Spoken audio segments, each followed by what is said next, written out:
Hey, welcome back to the Consulting Mind. Today we're going to talk about an interesting topic, which is why do people invest in gold? I'm going to walk you through this subject, and hopefully you will be crystal clear on the investment logic behind that in 10 minutes. Let's first talk about the first impression of the gold.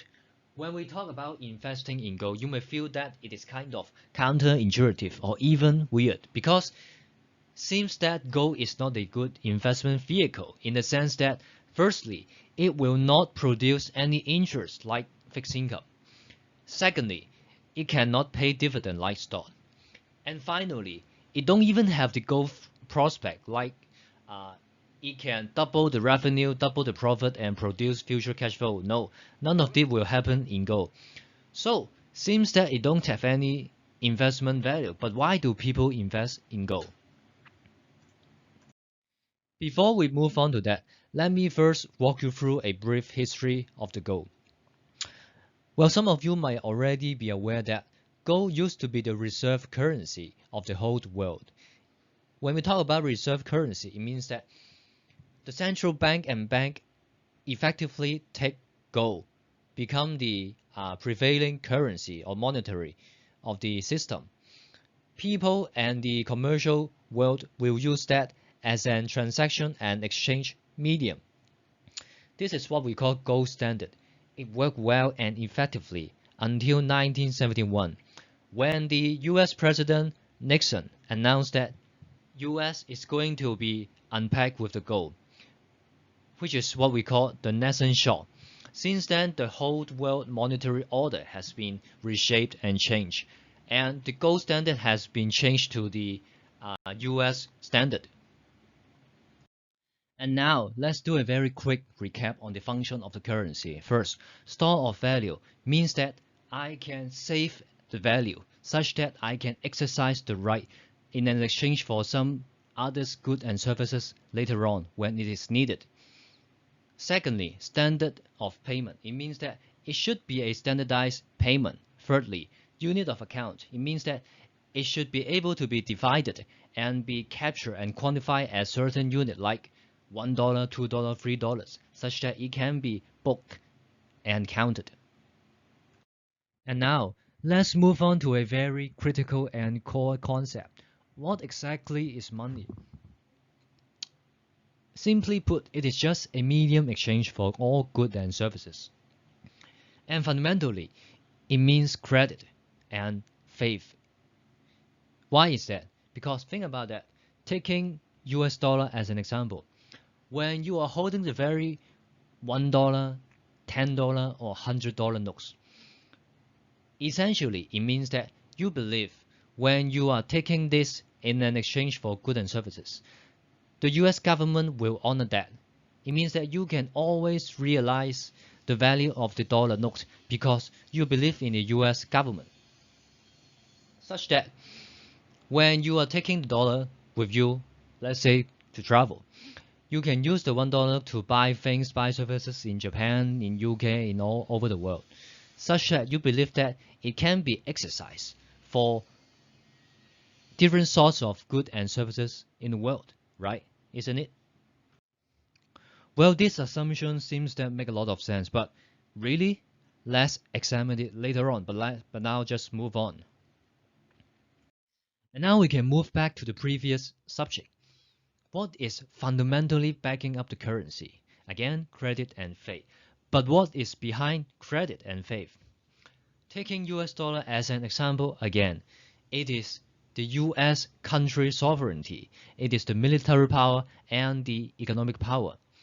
It is the belief that the USD value can be preserved and extend now and future, such that the value it represents in it and its store can also be preserved in the future.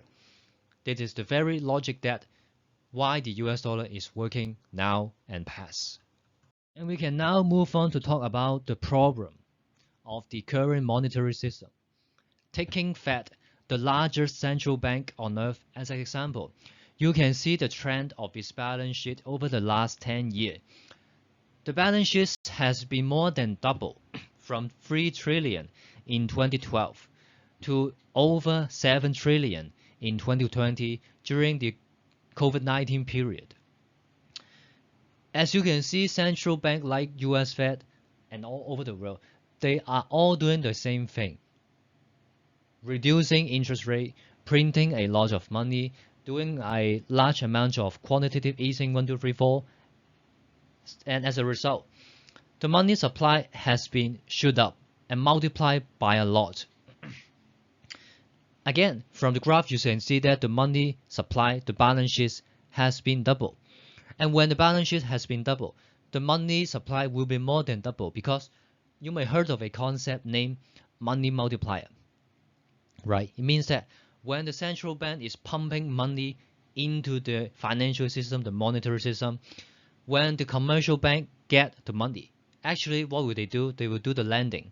And when they do the lending, the money will actually creating more money. And this is what we call the money multiplier. So every $1 printed and created, it will provide more than $1 extra in the world. Simply put, the quantitative easing measures taken by the central bank from the last 10 years effectively has reduced a lot of purchasing power of the money that you and I are holding to a very large extent. It means that the money that we are holding today is less value than 10 years ago. It is a fact. So after hearing the background of the gold history, the current monetary system problem, and so forth, I think you will probably have some idea and sense that why do people invest in gold? And yes, the very core reason is that they want to preserve the money value. Investors clearly understand that central bank all over the world like Fed, they can print lots of US dollar as they wish. The Bank of Japan can print a lot of yen as they wish. But they cannot print gold because gold is limited. It cannot be created from nowhere. Okay, so its supply is limited, and so does its value. In an era of quantitative easing, investors will naturally turn to something that is finite, i.e. gold, which is used to be the reserve currency of the world as a function of monetary value preservation. And another consideration is that gold can be considered as a vehicle for risk hedging, especially when we are facing with some huge uncertainty like the COVID-19 period and the likely recession coming forward. So now you should be able to capture the investment logic behind why do people invest in gold. But the next question is, why now? Why do people invest in gold now? Well, the first reason is that now the world has stepped into an era of low interest rate because the central bank all over the world has been reducing interest rate again and again in the past decade. As a result, the opportunity cost of holding gold has been dropped dramatically. Let's make up an example for you for your better understanding. Let's say now US Fed has been providing a 4% interest rate per annum instead of zero interest rate. If you are holding gold now, effectively you are losing 4% interest rate as an opportunity cost per annum because of the high interest rate era. And secondly, it is the quantity of money. As mentioned before, central bank all over the world like the Fed, the ECB, the Bank of Japan has all been printing money a lot, such that via the effect of money multiplier, the money that exists in the world has been more than double, triple, 4 times than 10 years ago. Effectively, the purchasing power that the money you and I holding has been diluted a lot. And the third factor is uncertainty.